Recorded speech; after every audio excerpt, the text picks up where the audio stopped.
بسم اللہ الرحمن الرحیم۔ حضرت عائشہ صدیقہ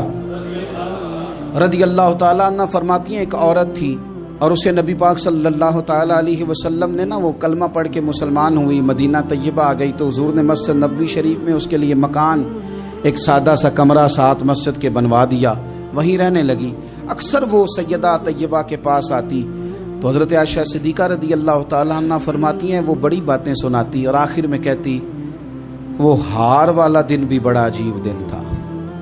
اور میرے رب کی قدرتوں کا دن تھا، وہ بھی بڑا عجیب دن تھا۔ سیدہ عائشہ صدیقہ رضی اللہ تعالیٰ عنہ ایک دن فرمانے لگی کہ تو ہار والے دن کا بڑا ذکر کرتی ہے، وہ کیا دن تھا؟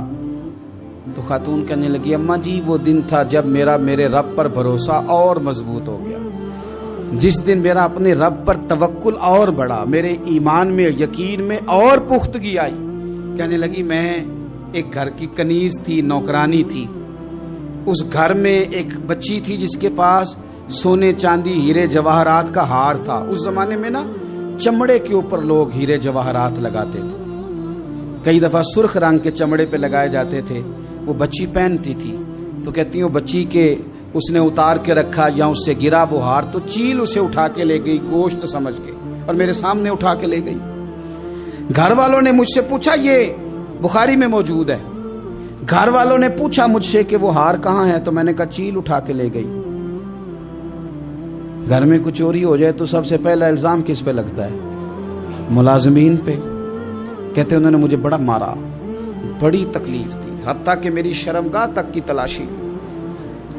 میری عزت اتنی خراب کی میں بتا نہیں سکتی۔ میں نے اپنی زندگی میں ایک واقعہ دیکھا، ایک امیر گھر میں چوری ہو گئی، ملازم کو اتنا مارا کہ وہ چارپائی پہ پڑ گیا، پولیس والوں سے اتنی مار پروائی گئی کہ وہ بیچارہ چارپائی پہ پڑ گیا، اور پھر وہ اتنا بیمار ہوا اور کچھ دنوں کے بعد پتہ چل گیا کہ چور تو اپنا بیٹا ہے ان کا، پھر اس کا انتقال ہو گیا۔ اب وہ سیٹھ صاحب اور گھر والے آ کے مرنے والے کے کان میں معافیاں مانگ رہے ہیں، کان میں۔ تو میں نے ان سے پھر کہا تھا کہ یہ تو اب چلا گیا ہے، تمہارا زور چلتا تھا نا تو تم نے قانون خریدا اور تم نے اسے جتنا ہو سکا تم نے اسے مار پڑوائی، تمہارے پاس جو عدالتیں تھی تم نے وہاں کاروائی کی، اب ایک عدالت قیامت کے دن لگے گی۔ یہ کمزور تھا نا، کچھ کر نہیں سکا۔ میرے نبی پاک صلی اللہ علیہ وسلم نے فرمایا سن لو، اگر سینگ والی بکری نے بغیر سینگ والی بکری کو تکلیف دی ہوگی نا تو قیامت کے دن اسے بھی بدلہ دینا پڑے گا کہ تیرے پاس سینگ تھے اور تو نے اسے مارا تھا۔ وہ خاتون عرض کرتی ہے سیدہ عائشہ کی خدمت میں کہ مجھے بڑا مارا، مجھے تکلیف دی، میں کہہ رہی تھی کہ میرے سامنے چیل لے گئی ہے پر وہ نہیں مان رہے تھے، اماں جی انہوں نے مجھے بڑا مارا۔ حضرت عائشہ صدیقہ کہتی ہیں پھر کیا ہوا؟ کہنے لگی اماں جی جب کوئی میرا مددگار نہ رہا، مجھے تکلیف دے رہے تھے، رسوا کر رہے تھے، تو میں نے اپنے رب سے مدد چاہی،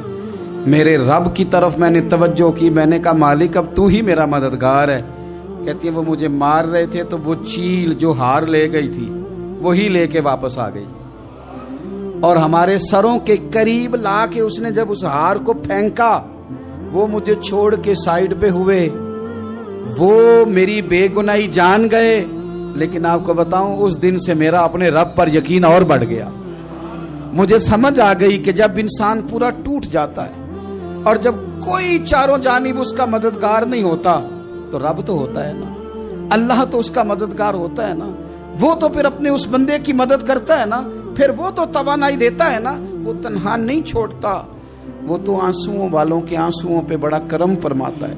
وہ تو قسم پرسی میں آ جاتا ہے، اس کی رحمت بڑھ کے استقبال کر لیتی۔